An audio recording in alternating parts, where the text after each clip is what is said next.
Good afternoon. I'm Mayor Newton. I appreciate you taking time to watch my weekly video updates.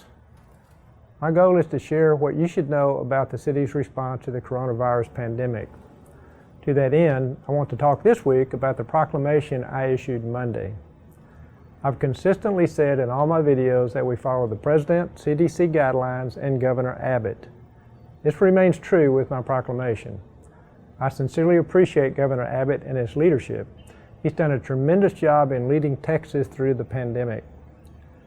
Last Friday, Governor Abbott issued 3 executive orders for the entire state, which was a great action on his part to begin opening Texas.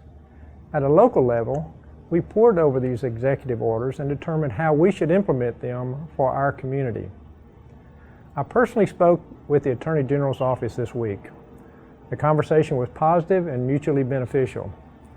The Attorney General's office did not require any changes to my proclamation, and we agreed to work together as we move forward. The proclamation is intended to begin the process of reopening businesses in Colleyville in a safe and methodical manner.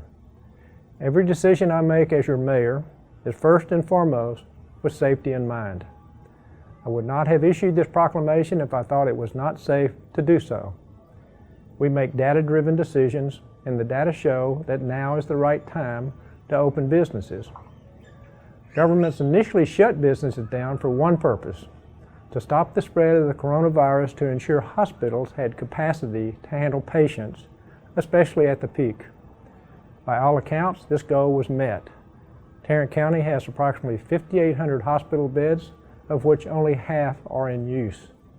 Only 130 or so are being utilized by COVID patients. We closely monitor the University of Washington COVID data. This model shows that the peak in Texas has been reached, and based on what I have seen in the data, I believe we are on the downward slope. So it's time to reopen our businesses and help those who have been badly hurt by the shutdown. My proclamation accomplishes several things, but at a high level, it puts the decision to open or not in the hands of businesses and churches while following applicable CDC guidelines for safety. Churches can now decide whether to hold in-person services. We encourage the use of remote services, but the decision is up to the individual congregations. Elective surgery is now allowed. The governor was clear that as long as hospitals have 25% hospital capacity for COVID patients and medical personnel utilize non-publicly supplied PPE, elective surgeries can happen.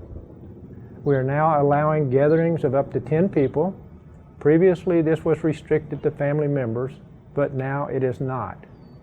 Non-essential retail is now permitted on a limited basis. This includes purchases by appointment. General access to the public remains prohibited. Further, salons, massage establishments, and gyms are not open to the general public. However, these establishments can be visited one-on-one by appointment. These should also be conducted with appropriate PPE and safety guidelines by the CDC. Finally, the proclamation allows our restaurants to utilize their patios while maintaining physical distancing. I want to be clear that the city is not requiring businesses to open. That is not government's role, just as it wouldn't be at any other time. They should only do so if they feel comfortable from a business perspective. And we certainly encourage businesses to follow requirements of other regulatory agencies that have jurisdiction over their particular business. I want to close by again thanking Governor Abbott for his leadership for our great state. He has been a tireless advocate for Texas throughout the pandemic. Governor Abbott plans to hold a news conference on April the 27th and issue a new executive order. We eagerly await this action. I anticipate making changes to my proclamation next week to align with Governor Abbott's new order. Keep up the great work, Colleyville. Support our businesses, support each other, and stay safe.